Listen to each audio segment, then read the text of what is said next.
Hi friends, welcome to Selvi Mano's life style. இன்றைக்கி நம்ம என்ன வீடியோ பார்க்க போகிறோன்னா, வாழைப்பூ முருங்கைக்கீரை வச்சு ஒரு பக்கோடா ரெசிபி தான் பார்க்க போகிறோம். நீங்கள் அது ஃபஸ்ட் டைம் வந்து என் சேனலை பார்க்குறீங்கன்னா மறக்காமல் சப்ஸ்கிரைப் பண்ணிக்கோங்க. பக்கத்தில் இருக்க பெல் ஐக்கானையும் கிளிக் பண்ணிக்கோங்க.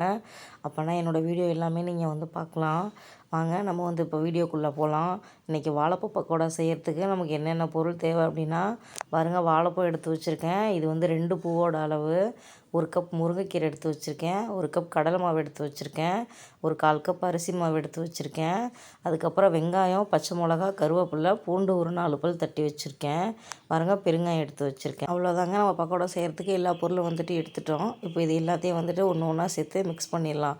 ஃபஸ்ட்டு வந்துட்டு வாழைப்பூ வந்து நான் 2 2ஆக வந்து கட் பண்ணி வச்சுருக்கேன். ஏன்னா ஃபுல்லாக இருந்துச்சு அப்படின்னா ஒரு மாதிரி சாப்பிட நல்லா இருக்காது. அதனால் 2 2ஆக கட் பண்ணியிருக்கேன். அதில் ஃபஸ்ட்டு முருங்கைக்கீரையை போட்டுக்கலாம். அடுத்து நம்ம வெட்டி வச்சுருக்க வெங்காயம், பச்சை மிளகா, கருவேப்பிலை, ஒரு தட்டி வச்சுருந்த பூண்டு எல்லாத்தையும் போட்டுக்கலாம். அதுக்கப்புறம் 1 கப் கடலை மாவும் வந்துட்டு போட்டுக்கலாம். இந்த 1 கப் கடலை மாவு வந்துட்டு எனக்கு 2 பூவுக்கு சரியாக இருக்கும். வருங்க, அடுத்து ஒரு 1/4 கப் வந்துட்டு அரிசி மாவு வந்துட்டு போட்டுக்கலாம். அதுக்கப்புறமா வந்துட்டு கொஞ்சம் பெருங்காயம் வந்துட்டு போட்டுக்கலாம். பெருங்காயம் கண்டிப்பாக போடுங்க. ஏன்னா வந்துட்டு எண்ணெயில் பொரிக்கிறதுனால உங்களுக்கு சீக்கிரமாக செரிமானம் ஆகிறதுக்காக பெருங்காயம் வந்து கண்டிப்பாக சேர்த்துக்கோங்க. அதுக்கப்புறமா நமக்கு தேவையான அளவு வந்துட்டு உப்பு சேர்த்துக்கலாம். முதல்ல உப்பு பார்த்து போட்டுக்கோங்க. அதுக்கப்புறம் பத்தலைன்னா வேணால் பிசைஞ்சதுக்கப்புறம் கூட நீங்கள் கொஞ்சம் சேர்த்துக்கலாம். அதுக்கப்புறமா வந்துட்டு மிளகா பொடி சேர்த்துக்கலாம். மிளகா பொடி வந்துட்டு இப்போ நான் வீட்டில் இருக்க மிளகா பொடி தான் சேர்த்துக்கிறேன். உங்கள்கிட்ட தனி மிளகாத்தூள் இருந்தாலும் நீங்கள் அதுவே வந்து சேர்த்துக்கலாம். காரம் வந்துட்டு பார்த்துட்டு சேர்த்துக்கோங்க.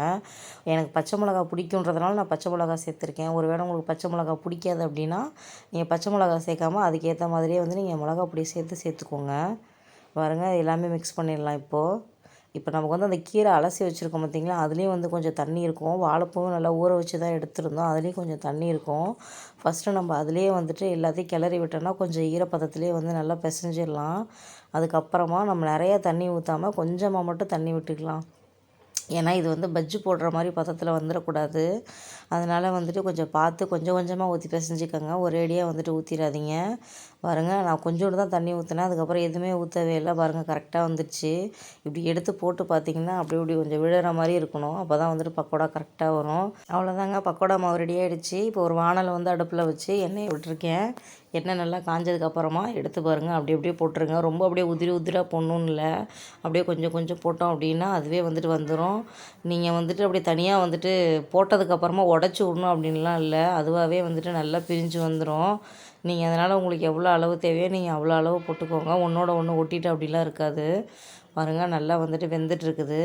நல்லா 2 பக்கமும் திருப்பி விடுங்க. முறுமுறுன்னு வந்தவுடனே எடுத்துடுங்க. கலர் மாறிடும். பாருங்கள், இப்போ நல்லா வந்துட்டு கலர் மாறிடுச்சு. பக்கோடா நல்லா வெந்துடுச்சு. இப்போ பாருங்கள், எடுத்துடலாம். பாருங்கள், சூப்பராக வந்திருக்கு பாருங்கள்.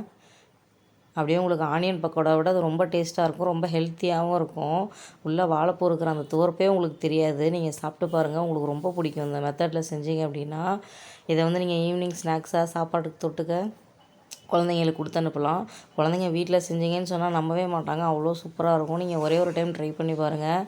இந்த வாழைப்பூ, முருங்கைக்கீரை இது 2யுமே குழந்தைங்களுக்கு கொடுக்குறதுக்கு ரொம்ப கஷ்டப்படுவோம். ஆனால் இந்த மாதிரி செஞ்சு கொடுத்தீங்கன்னா இது 2ல் இருக்க சத்துமே வந்துட்டு குழந்தைங்களுக்கு ஃபுல்லாக போயிடும். அதனால் நீங்கள் இந்த மெத்தடில் செஞ்சு கொடுங்க. இந்த வீடியோ உங்களுக்கு பிடிச்சிருந்துச்சுன்னா